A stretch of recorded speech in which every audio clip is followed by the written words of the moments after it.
the scene. He's got the voice that's mean, asking those questions that you never seen. He's got that fire, burning bright and clean. Andrew Keen making waves, break the routine on the Keen on show. He brings the heat, asking the minds, digging deep till they bleed. No sugar-coated truths, no lies to deceive. Andrew Keen, the master of the interview beat. He's got the knowledge, he's got the flair, challenging ideas with a fearless stare. With every question, he's uncovering what's there. Andrew Keen, a truth seeker, he's aware. Hello, everybody. It is September the 19th, 2024. 18 months is a long time, particularly in the Middle East. 18 months ago, I did a show with Michael Scott-Baumann on the Arab-Israeli conflict, the Israel-Palestine issue. He is the author of a book, a very unbiased, or about as unbiased, I think, as you can get. The shortest history of Israel and Palestine, from Zionism to intifadas and the struggle for peace. As I said, we ran it on April the 3rd of last year, 2023. We titled it The Problem to End All Problems, Michael Scott-Baumann on the tragically parallel history of Israel and Palestine. Michael Baumann, I'm pleased, is back with us today, 18 months later. Mike, it's been quite an 18 months. In an odd way, I was thinking about this before we went live. Has what's happened really since October of last year, has that made the history of Israel and Palestine in a weird way shorter? No, I'm afraid not. No, it's very hard to see an end to the conflict. I mean, I think there are ways forward, but no, I think it's intensified it. And I think the two sides are further apart than ever. Well, I say two sides, it's not as simple as that. The PA is sidelined by majority Palestinian opinion, as well as very much by the Israelis. And Hamas is seen by Israel and its American ally as beyond the pale. So, no, I don't think it has shortened. So let me rephrase the question, Mike. And maybe I didn't express myself very clearly here.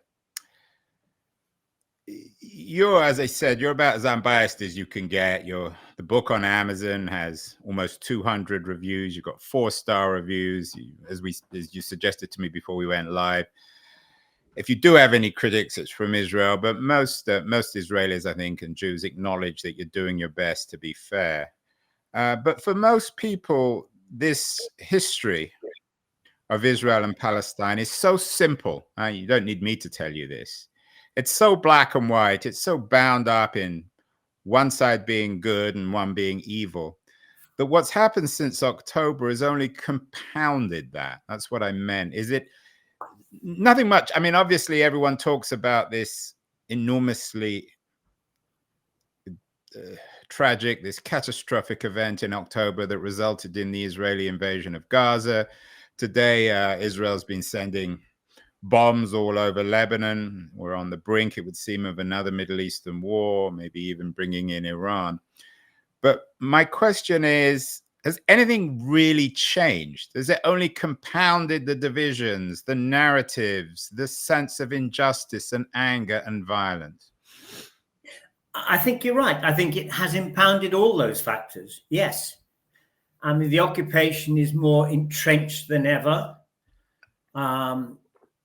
Israel seems even less willing to think that a Palestinian state is possible. I mean, that's quite out of the question at the moment. Most of the world, quite rightly, sees Hamas as responsible for the most appalling atrocities on October the 7th. It didn't arise out of a vacuum, but it was an atrocity nevertheless, a crime against humanity by any definition. Yeah, I mean, it's a relatively high-tech version of a pogrom, a 21st century version of a pogrom. If you like, yes. I mean, that's one way of putting it, for better or worse. Well, yes, I don't think Hamas is out to obliterate the Jews. I mean, I think the word pogrom is very ill-advised and inappropriate. Oh, so it's I shouldn't be using that word, you think? Not of what Hamas did, no. Well, I want to.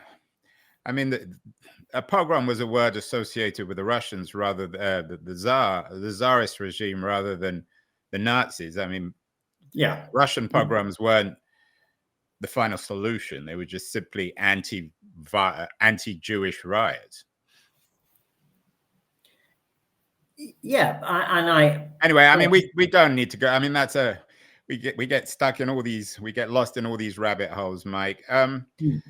Let's go back yes, I to mean, October. you could Sorry, say go on. Israel has been conducting a pogrom over the last 57 years, denying Palestinian rights on the West Bank and in Gaza. I mean, I prefer not to use words like that, as you say. We can go down a rabbit hole. Similarly, the word terror is bandied about so loosely. Yeah, so pogrom and terror, we need to get rid of these words. I mean, I don't disagree. So let's go back to October. Were you surprised? I mean, you know this stuff as well as anyone. It's your thing. You've written books about it. You work now for the Balfour Project. We'll get to that later. When you woke up on that morning and you saw what was happening, were you shocked, or did you think, well, I knew something like this was going to happen? I was shocked, yes. I mean, I could understand that it didn't come out of a vacuum, but I was still shocked. And I think the vast majority of people were.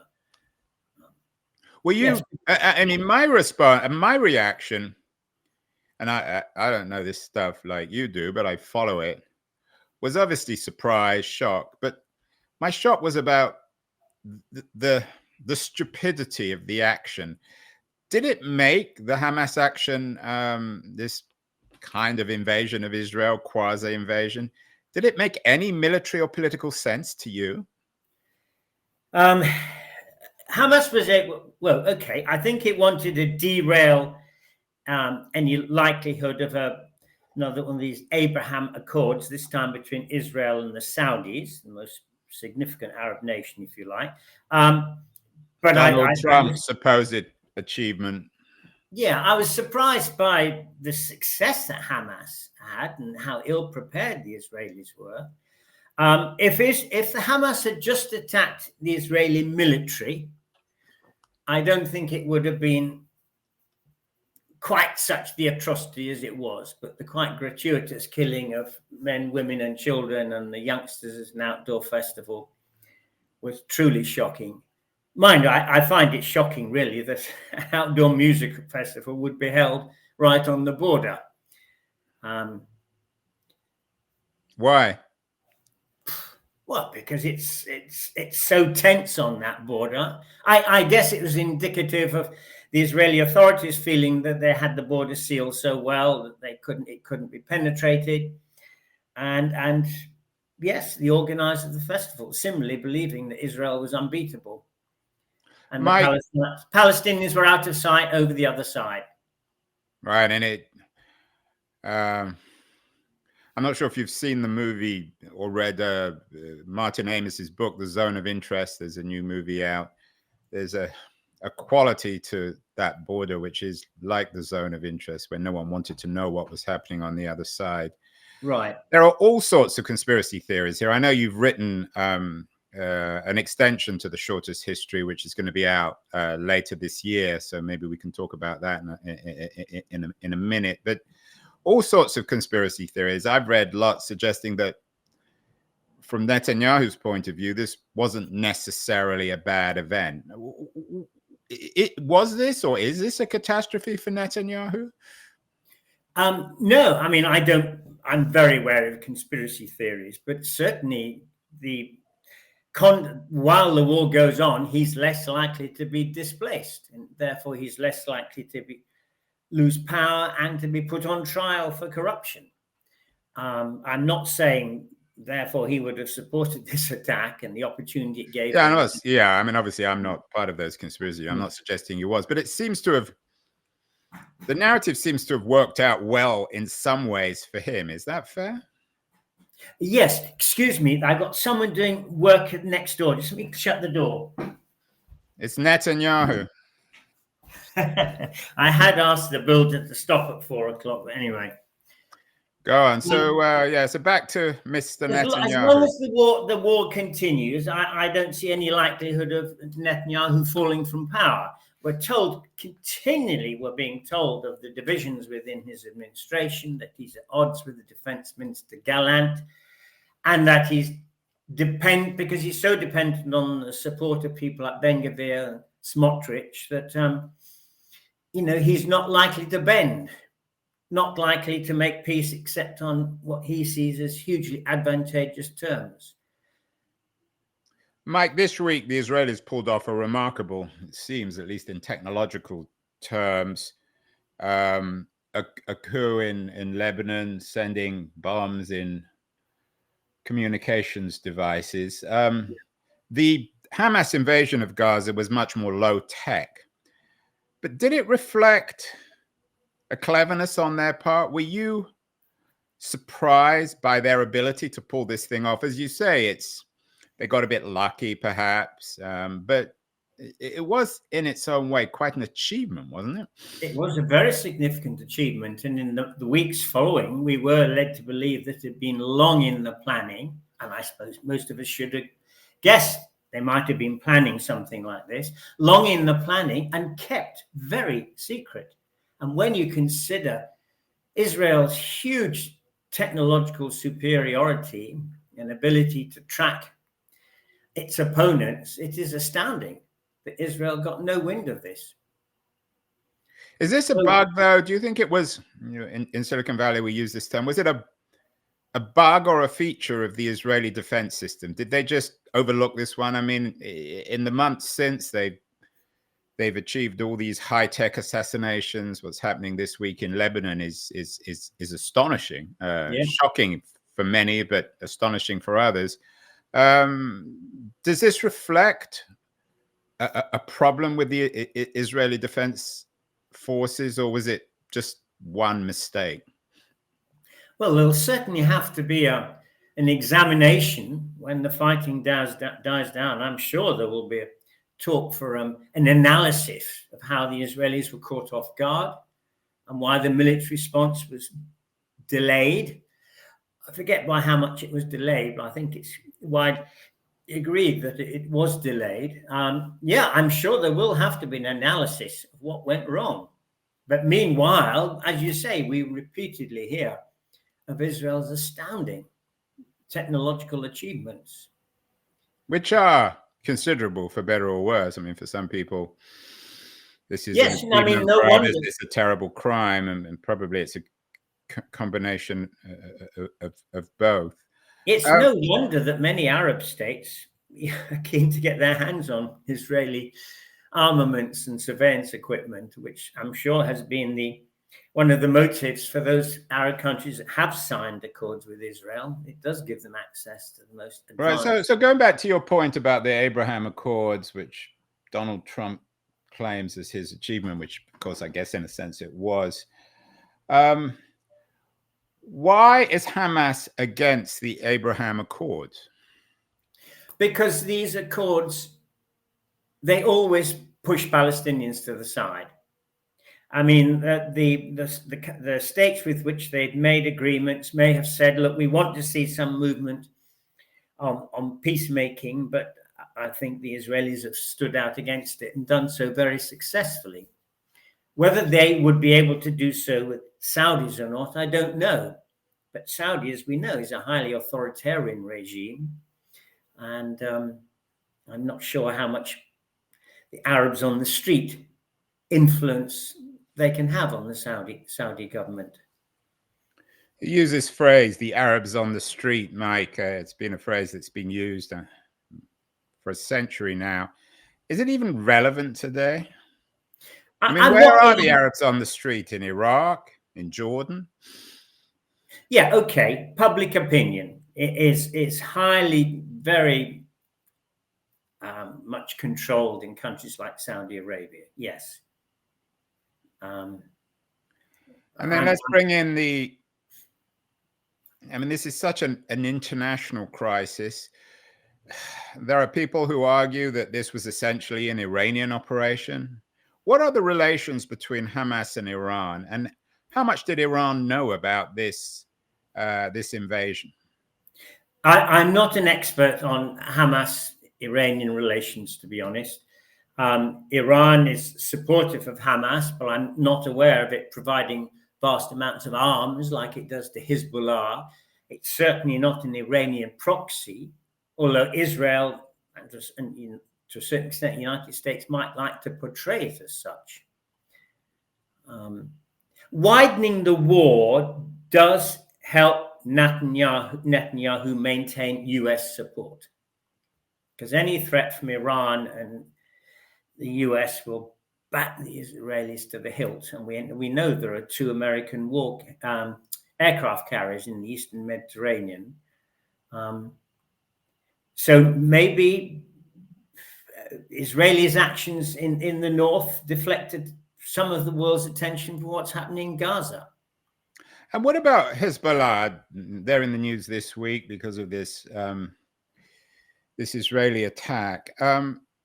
How would you place Hezbollah in terms of your shortest history of Israel and Palestine? Are they an external force? Are they essentially a Palestinian group to the north?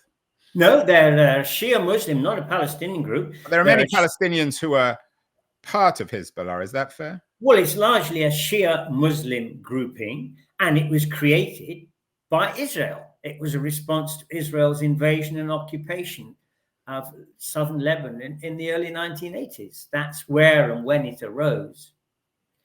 And is it also fair to say, Mike, that Hamas was the creation of Israel and that it was created in order to undermine Arafat, Palestinian Authority? To a certain extent, it's been, yes. I mean, I think there is evidence that Netanyahu wanted to see Hamas strengthened vis-a-vis the Palestinian Authority in Ramallah. That it suited the Israelis for the Palestinians to be divided.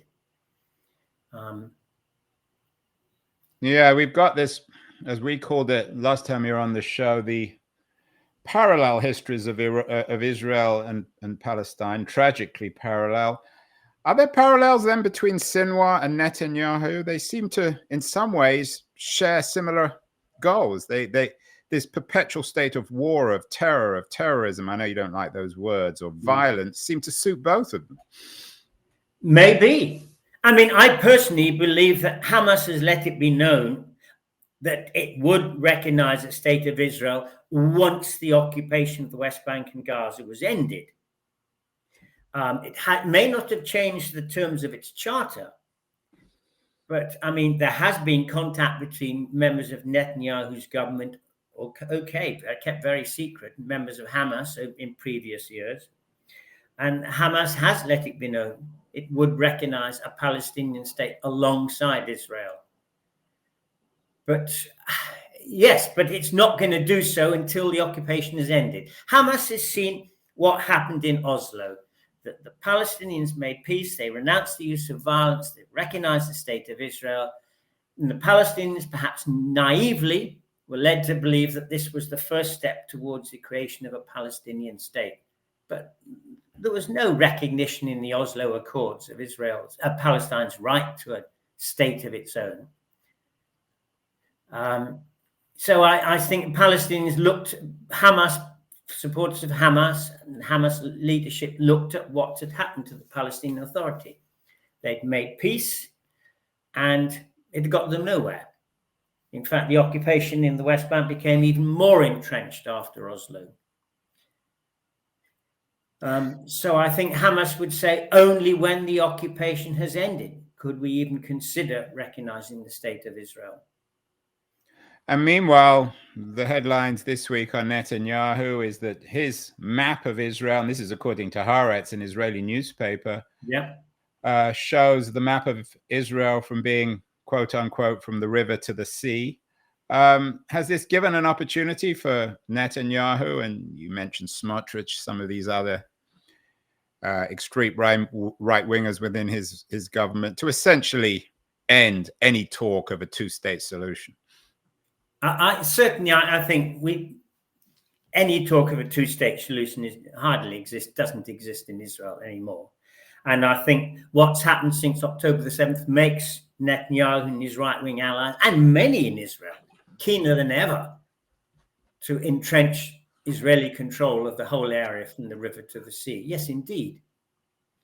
So let's go back to October 7th, Mike. You're, as I said, you're about as unbiased as you can get on this stuff.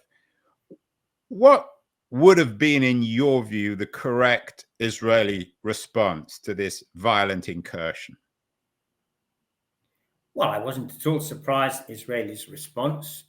And I think Netanyahu, given the atrocity, is probably glad of the opportunity to crush. Yeah, but that's not my question. We know that. And we know the response, the tens of thousands of people, many of them innocent, killed with the Israeli invasion of Gaza, which is just more of the same. What could, if there was an Israeli government that was bent on peace, what could they have done after October 7th? Well, I mean, maybe October the 7th wouldn't have happened, or maybe it wouldn't. No, but you're not answering. But we know it happened. I mean, that's not the answer. Well, what could Israel have done? Well, Israel, let's. I mean, I'm not too keen on counterfactual history. Israel had a very right-wing government, dominated to a certain extent, very dependent on the ministers representing the religious nationalists. I can't see a government like that responding. Yeah, but you're not answering. But I understand that. But let's say there hadn't been such a right-wing government. Could it have been conceivable, had Israel had a more centrist government, that they would have held up their hands after October 7th and said, when there was considerable global sympathy for what happened, and said, this is a terrible crime, and now is the opportunity to address some way of ending this problem? Is that conceivable? It would have been seen as weakness, and I'm not aware of any Israeli government in recent decades that's been willing to let itself be seen as weak. So no, I can't see any Israeli government doing anything but hitting back hard. Now, not necessarily a war that lasts 10 months or led to the virtual destruction of so much of the country, so much of the Strip, including churches, mosques, schools, universities. Whatever the evidence of Hamas using these places as hideouts, I mean, it has been very considerable, the destruction. And there are Israeli commentators who will say this would appear to be an attack on Israeli society, on Palestinian society. Yeah, we've had many of them, well, some of them writers, progressive intellectuals of one kind or another on the show. It's all very depressing. I mean, one of the headlines today in the Jerusalem Post, and I'm quoting the headline: "Single stage deal could see all hostages released, offer Sinwar safe passage out of Gaza." I mean, if that happened, wouldn't that be the most absurd conclusion? That Sinwar would somehow escape, the hostages would be released, nothing would have been achieved. Yes, I mean, I can only see that happening if Netanyahu felt he was under extreme pressure. Could he get away with? Yeah, I mean, freeing Sinwar would be. Yes, that would be seen. Even for a political Houdini like Netanyahu would require immense skills. He would, but on the other hand, if he did allow that to happen, America would be even less likely to oppose his establishment of a very strong control over the southern border, the so-called Philadelphia corridor. Netanyahu's government seems intent on having complete control of that border. And if they got that, they may well feel that giving safe passage to Sinwar was worth it. I think Israel is keen to completely seal Gaza. Whether that'll ever achieve that or not, I don't know. I mean, the longer that war goes on, most Gazans will become desperate, lose all hope, But also there'll be a number of Gazans who become radicalized. More Yeah, well, that Gazans. goes without saying. I mean, Yeah. any Gazan who isn't radicalized, it's hard to imagine. How is Sinwar seen? I mean, he has eluded the Israelis. Quite a military achievement. How is he seen both in Gaza and on the West Bank, and more broadly within the Arab world? I can't say, to be honest. I don't know. I mean, okay, he'll be seen as the leader of the resistance, and the resistance which is justified, not necessarily by the atrocities of October the 7th, but armed resistance to Israel's illegal occupation will be seen by many in the Arab world as justified, defensible. And he's the leader of that. I mean, the fact that the Israelis had what's his name, Haniyeh, assassinated. He'd played such a prominent part in the peace negotiations, or in the negotiations over a deal. That did seem to suggest that Israel wasn't interested in the deal. He was seen as a pragmatist, and he was central to those negotiations in Qatar. I'm not aware of, I'm sure Sinwar has representatives in Qatar, but I don't think negotiations are going anywhere at the moment.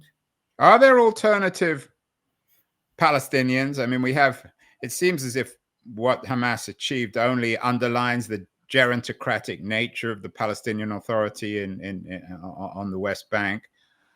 One sometimes hears about other Palestinian leaders who might be more palatable both to Israel and the West. Are there any? Well, who are also not sort of Biden-esque in their irrelevance.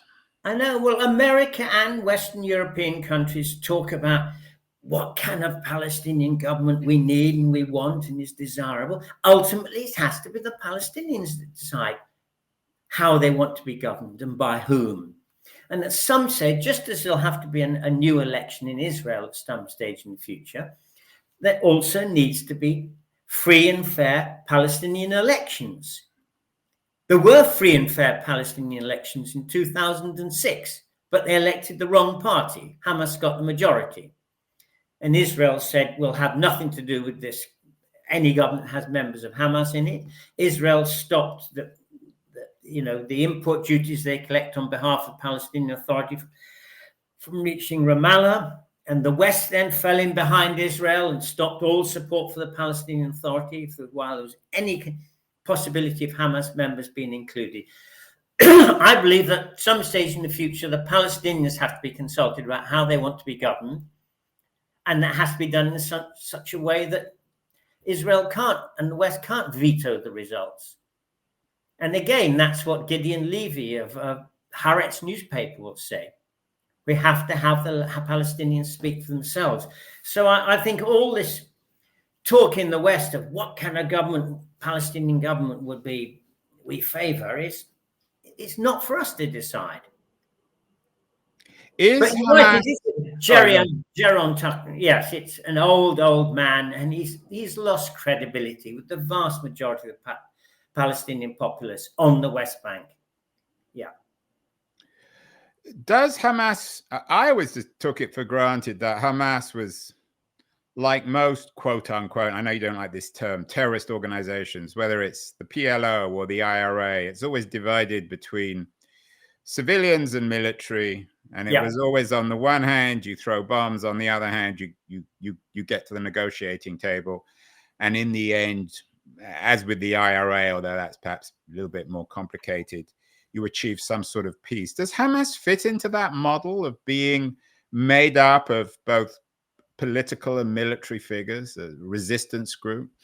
Yeah, I mean, it definitely has its military wings. And I think Mohammed Deif was seen as the leader of the military wing. He was one of the three Palestinian Hamas leaders that Israel was very keen to kill, and I think they succeeded. I think around the same time as they killed Haniyeh, well, we assume they killed Haniyeh in Tehran. I'm sure that there is a military leadership that focuses on the military response, as well as a leadership that perhaps focuses more on any negotiations Indeed. So what you noted earlier that to get anywhere here, we in the West, who are important in the sense that we supply the arms, particularly to Israel, need to understand what the Palestinian people want. You've written this book, The Shortest History of Israel and Palestine. You spent a lot of time thinking and writing about this. What do they want? There's a lot of talk, particularly in the pro-Israel lobby in the US, about the brutality of the Hamas regime, particularly in the context of their persecution of homosexuals and anyone who disagrees with them. If we really knew what the Palestinians want, both in Gaza and on the West Bank, what would it be? Well, I mean, first of all, it suits the pro-Israel lobby, and it suits the American right to emphasize the brutality of the Hamas regime. And I'm sure many have been executed over the years for collaboration or suspected collaboration. But I think many Gazans still see Hamas as leading the resistance. And it's the occupation which is the main reason for Palestinian resistance. And Gaza has been occupied for the previous 20 years. Although the Israeli military had withdrawn in 2006 and Israeli settlers were withdrawn, Gaza remained under a very tight blockade. And the Israelis controlled just how much food, just how much medicine, just how much electricity was allowed into Gaza. It has been the largest outdoor prison in the world for 17, 18 years. Palestinians, above all, want an end to the occupation. How did Hamas govern Gaza differently from the way in which the Palestinian Authority, which is notoriously corrupt, have governed the West Bank? Are there differences? Yeah. Is Hamas more muscular in its ability to actually achieve things? You've described it as the largest outdoor prison in the world, which I don't think is that controversial. Most people would agree outside the Netanyahu circles. But did they manage to govern this outdoor prison effectively outside the violence? They ran the health services, the education. Presumably they had to cooperate or liaise with UNRWA, United Nations Relief and Works Administration, because they ran the education and basic health services in the refugee camps within Gaza. But I think Hamas got majority support in the elections of 2006 because it had provided very good social welfare services. It provided education, it provided healthcare, and it was seen as clean. You're quite right. From the moment the Palestinian leadership came back from Tunis and established itself in Ramallah and took over leading roles in the Palestinian Authority, there have been accusations of corruption, indeed, and nepotism amongst the leadership. Whereas I think Hamas was seen as clean. Also, they were seen as not having given in to the Israelis in a peace deal, Oslo, that patently wasn't to the Palestinians' advantage. Now, how much support Hamas has continued to enlist up to 2023, I don't know. I'm sure its government was highly authoritarian. But I think there was huge support for Hamas as leaders of the resistance. What do you make of the explosion of the propaganda war since October 7th? In Haaretz this morning, there's the Jewish Chronicle scandal, the Jewish paper in England, I'm sure you're familiar with, where becoming pro-Israel means becoming a megaphone for the Netanyahu government. So this is, again, an argument from Haaretz. And on the other hand, of course, you have more and more, I'm not for sure it's propaganda, but more and more outside concern for what are seen as Israeli war crimes in Gaza. One headline today is about an artist who used 15,000 teddy bears in memorial to Gaza's children.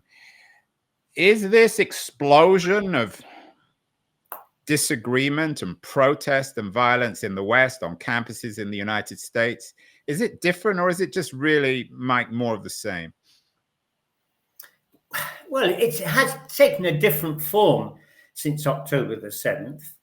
I mean, we hear a lot in the press in Britain, probably more in America, about Israeli hostages. We see photos of them, we see biographies of them, we see their family interviewed.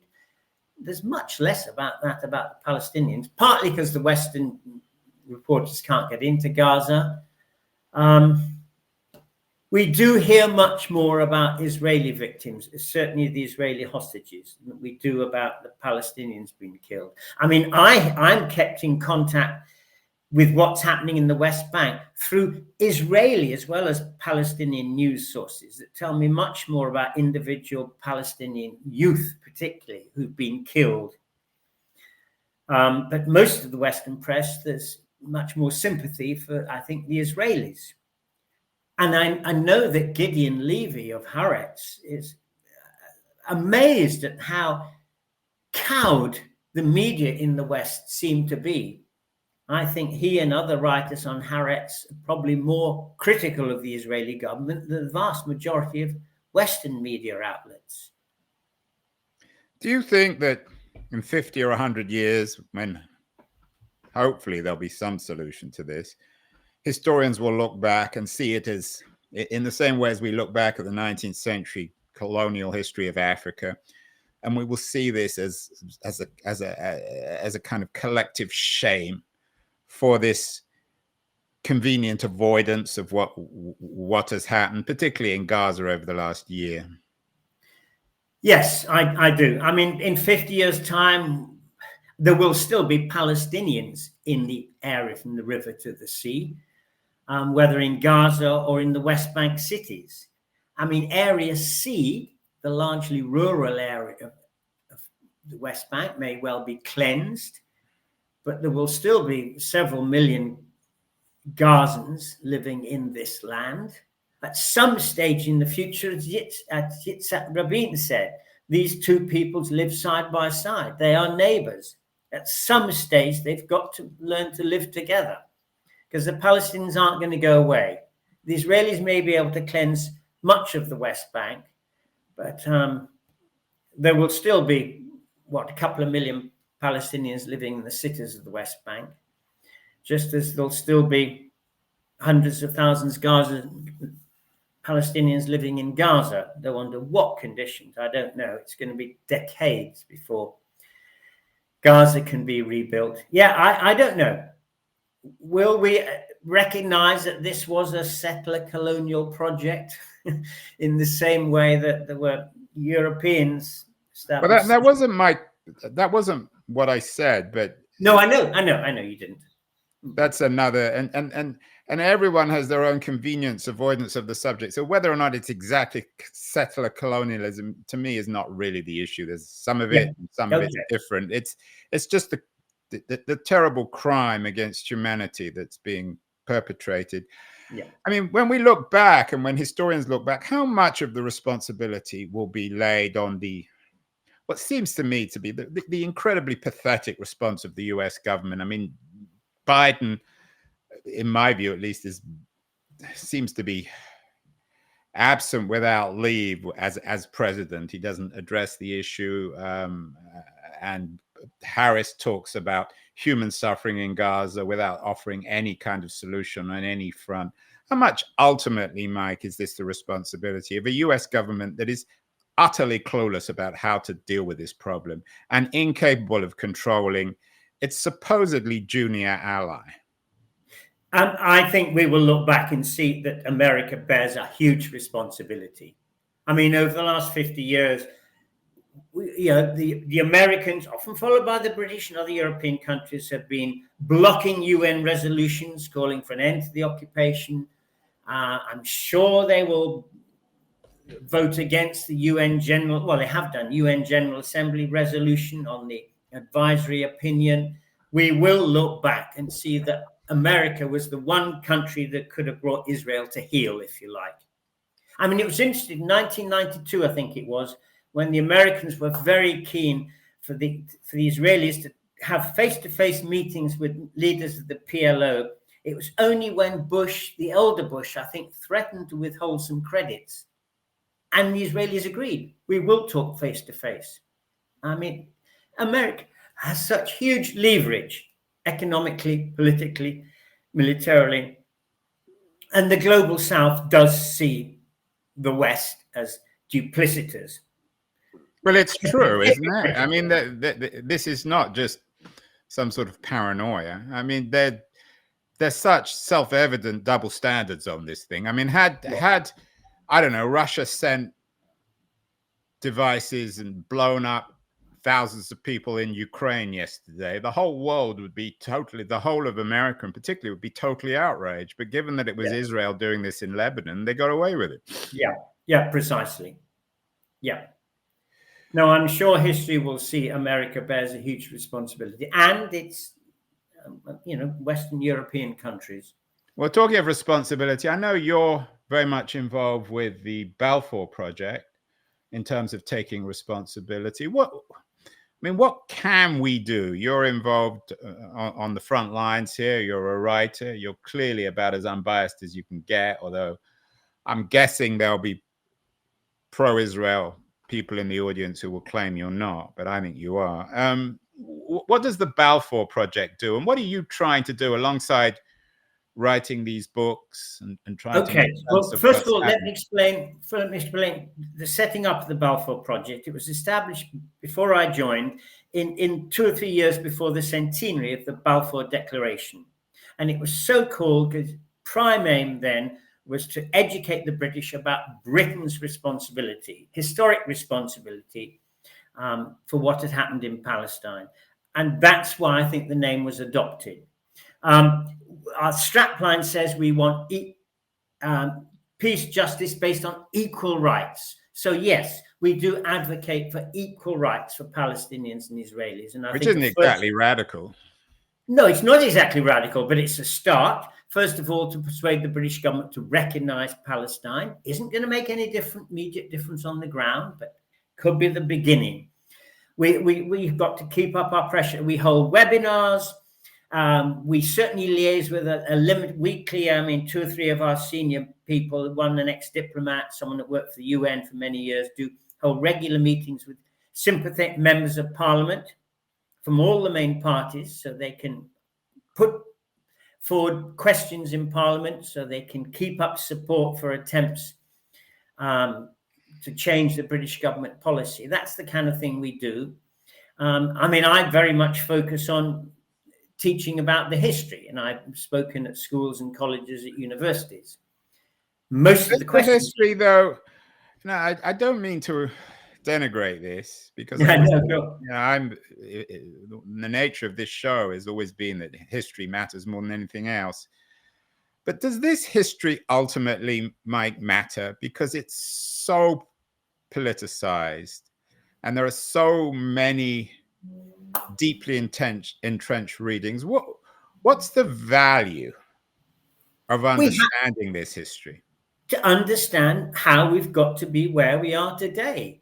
And in the case of Israel and Palestine, it's understanding the innumerable mistakes that have been made by Israelis, by Palestinians as well, and by Western powers. We need to understand. I know it does appear like the endless story of doing the wrong thing, but I think we have to try and understand it in order to move forward. I mean, for instance, if people say, what happened on October the 7th arose out of a vacuum, we have to put them right in order to understand it. We do have to understand what's happened over the last 20, 30, 50, 70 years. Are you earlier in this conversation, you basically dismissed the Oslo Accords as being not benefiting the Palestinians in any way. There is, of course, the position that the Palestinians have always walked away from every deal they've been offered, and every time they walk away, they get a worse deal. Are there any deals in your view that the Palestinians shouldn't have walked away from?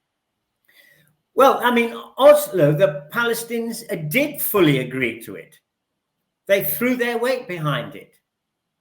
And the bulliant Arafat was confident that further negotiations would lead to the creation of a Palestinian state. There's an example where the Palestinians signed an accord, entered into negotiations, but got stuffed, quite frankly, because it was an accord signed between two hugely unequal partners.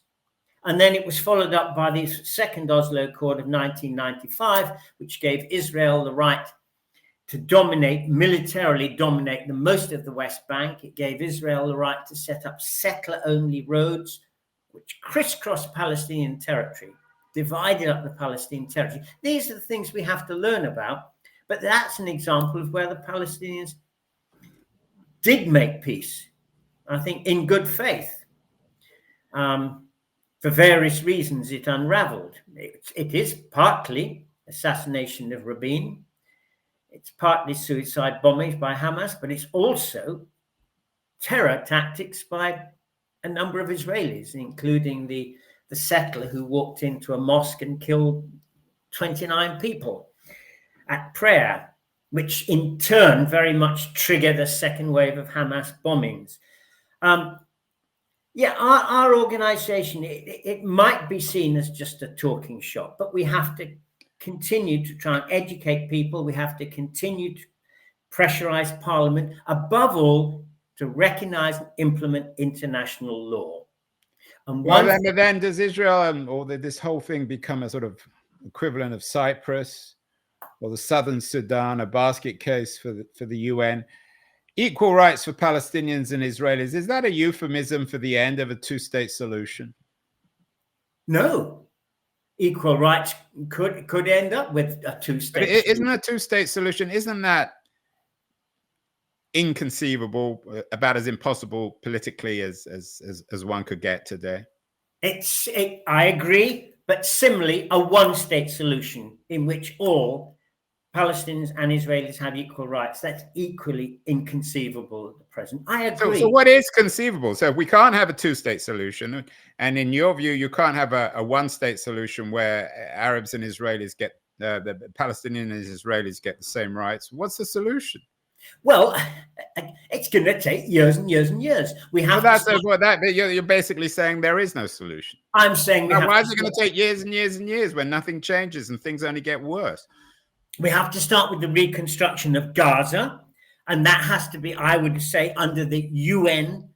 The UN's best equipped to do that. Somehow Israel has to be persuaded to allow the UN to oversee the rebuilding of Gaza. I agree. It's hard to see a way forward in the present circumstances. Yeah, and you rebuild Gaza, it just becomes like Bosnia, or Kosovo, where you just have this perpetual decay and corruption and anger, maybe not formal violence. Yeah, it's going to be. So it's miserable, Mike. I mean, if you had. Miserable. But I believe our hope has to rest. We still have the foundations of international law. Now, at the moment, Israel disregards it, and America seems to allow Israel to disregard it. And America, vetoes the latest UN General Assembly resolution. Yeah, it's hard to see a way forward, but I believe it has to be based on international law. And the United Nations said in 1948 there should be a Jewish state and there should be a Palestinian state.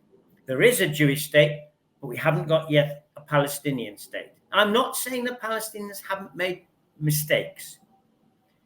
I mean, the worst mistake Arafat ever made, I think, was to applaud the Iraqi invasion of Kuwait in 1991. He did this because Iraq had been a staunch supporter of the PLO, but it earned him the animosity of most of the Arab states, and particularly of Kuwait. And Kuwait at that time was home to about 200,000 Palestinians who were living and working there and sending remittances back to Palestine. I mean, that was a terrible mistake. It left him diplomatically isolated. Yes, mistakes have been made, and we need to learn from them. Yeah, I don't think you even convince yourself, let alone everybody else, Mike. I mean, it's not your fault. It's just a miserable situation. It is. Is there any, let's end, because we could go on, and we'll get you back on the show when the new edition of The Shortest History comes out with its inclusion of your analysis of what's happened in Gaza. But is there anything we could be cheerful about on September the 19th, 2024? Any reed of hope that we can grasp? Yes. The only hope, I believe, has to be rest with the United Nations and the International Court of Justice, the World Court. That we have to hope that we can still maintain a rules-based international order. It's very hard to see it being maintained, but that has to be our aim. Well, Michael, Scott-Baumann or Baumann, I know. How do I pronounce it, Mike? Bowman. I don't want to make you sound too Jewish or too Arab. You're a guy stuck in between. You've done a great job. You're very fair. It's a depressing subject, and we need guys like you. We'll get you back on the show in the not too distant future when the new edition of the book comes out. Thank you so much. Thank you, Andrew. Thank you very much indeed.